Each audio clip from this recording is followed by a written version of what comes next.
हाफिज़ मोहम्मद रेहान और मैं लोनी का रहने वाला हूँ। मैं यहाँ पर तकरीबन कुछ लॉकडाउन की बात है, कुछ साल पुरानी बात है। मैं यहाँ पर एक इंतकाल में अपने वालिद साहब के साथ और अपने मुफ्ती साहब के साथ आया था। तो मैंने एक कब्र पर सूरह बकरा पढ़ी थी। तो जैसे मैं यहाँ से गया मैं घर पर, तो मेरी तबीयत ज़्यादा ख़राब हो गई। मैं अस्पताल में भी रहा कुछ दिन और मुझे सपने में एक खातून आती थी, तो इस कब्रिस्तान की तरफ बुलाना चाहती थी दोबारा। वो मेरे से बात भी करती थी, मगर सपने में मुझे इतना होश नहीं रहता था। तो जैसे मैं ठीक हुआ तो मैंने दोबारा हमारा एक बार और कब्रिस्तान माना हुआ। तो मैंने ये कब्र देखी जो मुझे सपने में दिखाई देती थी। यही कब्र थी जो मुझे सपने में दिखाई देती थी।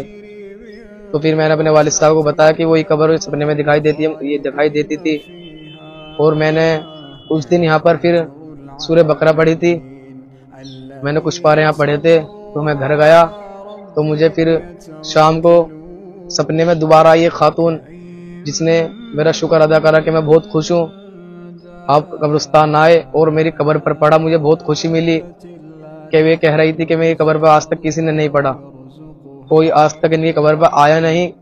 बहुत साल पुरानी ये बातें भी करती थी, मगर मुझे मेरे जहन में नहीं है क्या बातें करती थी। मैं कुछ कुछ बातें याद है।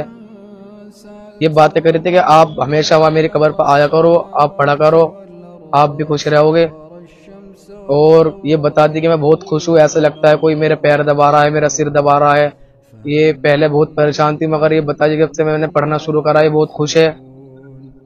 और हम भी इंशाअल्लाह, हम दो भाई आते थे यहाँ पर और हफ्ते में हम एक कुरान करते हैं। और जब से रमज़ान चले हैं मैं रोज़ाना एक कुरान पूरा कर रहा हूँ और मेरा भाई भी पढ़ रहा है।